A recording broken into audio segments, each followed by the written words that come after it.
Saturday morning பூஜைலாம் முடிச்சதுக்கு அப்புறமா தேவேஷ்க்கு இன்றைக்கி தான் சிலம்பம் கிளாஸ் வந்து இந்த இயர் ஸ்டார்ட் ஆனதுலேருந்து போகிறான். அதனால் அவனை காலையில் எழுப்புவோன்னு சொல்லி எழுப்பினேன். பார்த்தா ரொம்ப சீக்கிரமாக எழுப்பிட்டுருக்கேன். 5:40க்கெல்லாம் ரெடி ஆகிட்டான்.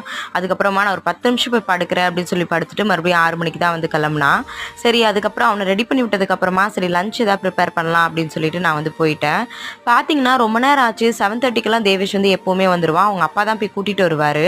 அவர்கிட்ட கேட்டதுக்கு இல்லை அவனே வந்துடுறேன்னு சொல்லிட்டான் அப்படின்னு சொல்லிட்டாரு. மணி பார்த்தீங்கன்னா 8 மணி ஆயிடுச்சு. தேவேஷ் வரவே இல்லை. சரி, அவங்களோட சிலம்ப மாஸ்டருக்கு கால் பண்ணி கேட்கலாம் அப்படின்னு சொல்லி கால் பண்ணி கேட்டேன். தேவேஷ் இங்கே தான் ப்ராக்டிஸ் பண்ணிட்டு இருக்கான் அப்படின்னு சொன்னார். மாஸ்டர், இது ஸ்கூலுக்கு டைம் ஆச்சு, அவனை அனுப்பி விடுங்க அப்படின்னு சொல்லியிருந்தேன். அப்புறம் பார்த்தா நேராக வந்துட்டு அவங்க அப்பா கிட்ட கேட்குறான்.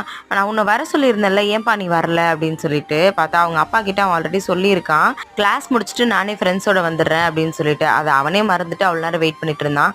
அதுக்கப்புறம் அவனுக்கு ஸ்கூலுக்கு கிளம்பி போகும்போது பார்த்தீங்கன்னா 8:30 ஆயிடுச்சு. ஒரு வழியாக ஸ்கூலுக்கு வந்து அனுப்பி விட்டுட்டேன்.